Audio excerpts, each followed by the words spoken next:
झारखंड में SC/ST प्रोन्नति मामला सुलझने की जगह और उलझता दिख रहा है। हालांकि राज्य सरकार ने इसको सुलझाने के लिए 3 सदस्यों की कमेटी भी बनाई थी, लेकिन अब सत्ताधारी विधायक ही कमेटी पर सवाल उठा रहे हैं। उनका कहना है कि ये मामला लगातार खींचा जा रहा है और इसमें लटकाए रखने से ज्यादा और कुछ भी नहीं है। मेरिट के आधार पर लंबित प्रोन्नति को लेकर विधानसभा की विशेष समिति की रिपोर्ट फरवरी माह में सौंपे जाने के बाद भी आज तक कुछ नहीं हुआ। विधानसभा अध्यक्ष रविंद्रनाथ महतो को सौंपी गई 365 पेज की रिपोर्ट में लंबित प्रोन्नति से संबंधित हर बात उल्लेख था। वरीयता सह पात्रता के आधार पर प्रोन्नति की मांग उठ रही है। राज्य सरकार के द्वारा इसको लेकर नियमावली बन जाने के बाद हजारों सरकारी कर्मियों को इसका लाभ मिलेगा। झारखंड SC/ST कर्मचारी संघ लगातार प्रोन्नति को लेकर आवाज बुलंद कर रहा है और उसके पास अपने आधार भी है।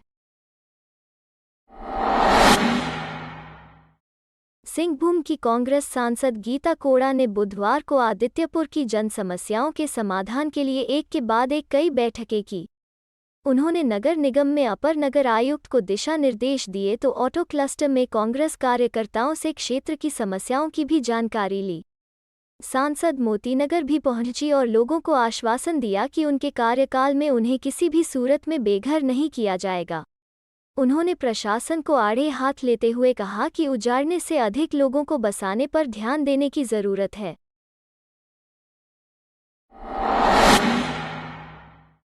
झारखंड के मुख्यमंत्री हेमंत सोरेन ने आदिवासी परंपरा और रीति रिवाज के अनुसार भूमि पूजन की। इस मौके पर आयोजित समारोह को संबोधित करते हुए हेमंत सोरेन ने कहा कि पूर्वजों ने अपनी सामाजिक तथा सांस्कृतिक धरोहरों के साथ यहां तक पहुंचने में मदद की है। अब समाज की जिम्मेवारी है कि आने वाली पीढ़ी को भी अपनी संस्कृति और सामाजिक संस्कारों के राह पर ले चले। मुख्यमंत्री ने कहा कि आज इस विकास के दौर में भी आदिवासी समुदाय को जितनी ऊंचाइयों तक पहुंचना चाहिए था वहां तक नहीं पहुंच पाया है। के बोकारो जिला अंतर्गत नावाडीह प्रखंड के उग्रवाद प्रभावित क्षेत्र पोखरिया पंचायत के डेगागड़ा से भाकपा माओवादी का कुख्यात हार्डकोर 1 करोड़ का इनामी नक्सली पुलिस को चकमा देकर फरार हो गया।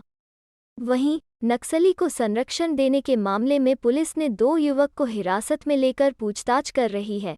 बताया जा रहा है कि उक्त माओवादी ऊपरघाट में 3 दिनों से सक्रिय होकर क्षेत्र में संगठन विस्तार करने में जुटा था। इस बीच गिरिडीह पुलिस को भनक लगी, लेकिन पुलिस की घेराबंदी से पहले ही इनामी नक्सली पुलिस को चकमा देकर फरार हो गया। सूत्रों की बात माने तो बोकारो जिले के हार्डकोर भाकपा माओवादी चिराग दा उर्फ रामचंद्र दा और चंदू दा सहित ऊपरघाट के अन्य शहीद भाकपा माओवादियों का शहादत दिवस मनाने को लेकर पारसनाथ और झुमरा जोन के भाकपा माओवादी संगठन के कार्यकर्ता तैयारी करने में जुटे थे। क्षेत्र में नक्सलियों की चहलकदमी। झारखंड के नए राज्यपाल रमेश बैस को झारखंड हाईकोर्ट के चीफ जस्टिस रवि रंजन ने बुधवार को राजभवन के बिरसा मंडप में पद और गोपनीयता की शपथ दिलवाई। छत्तीसगढ़ के रायपुर से 7 बार सांसद रहे रमेश बैस झारखंड के 10वें राज्यपाल हैं। रमेश बैस मंगलवार का रांची पहुंच गए थे। राज्यपाल रमेश बैस के झारखंड भाजपा के तीनों बड़े कद्दावर नेता अर्जुन मुंडा, बाबूलाल मरांडी और रघुवर दास के साथ पहले से बेहतर संबंध हैं। अटल बिहारी वाजपेयी मंत्रिमंडल में जब रमेश बैस राज्य मंत्री थे तो उसी समय बाबूलाल मरांडी भी राज्य मंत्री थे। रघुवर दास मूल रूप से छत्तीसगढ़ के होने के कारण रमेश बैस से उनका पुराना संपर्क रहा है। CBSE स्कूलों में फर्जी बोर्ड के सर्टिफिकेट के आधार पर नामांकन हो रहा है। इसका खुलासा CBSE द्वारा राज्य के स्कूली शिक्षा व साक्षरता विभाग से मांगी गई जानकारी के बाद हुआ है।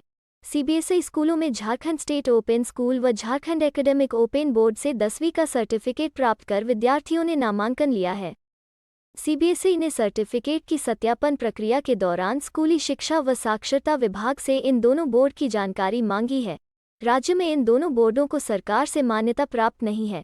बताते चले कि वर्ष 2021 की CBSE की 12वीं का रिजल्ट जारी करने की प्रक्रिया अंतिम चरण में है। CBSE द्वारा रिजल्ट जारी करने को लेकर दूसरे बोर्ड से कक्षा 10वीं पास करके 11वीं में CBSE स्कूलों में नामांकन लेने वाले विद्यार्थियों के रिजल्ट की जानकारी संबंधित बोर्ड से मांगी जा रही है। अगर आप इस तरह की खबरें सुनना चाहते हैं तो हमें सहयोग करें। कृपया हमारे चैनल झारखंड न्यूज़ को सब्सक्राइब करें। हमें उम्मीद है कि आज हमें 50 सब्सक्राइब मिलेंगे। समर्थन के लिए आप सभी का धन्यवाद।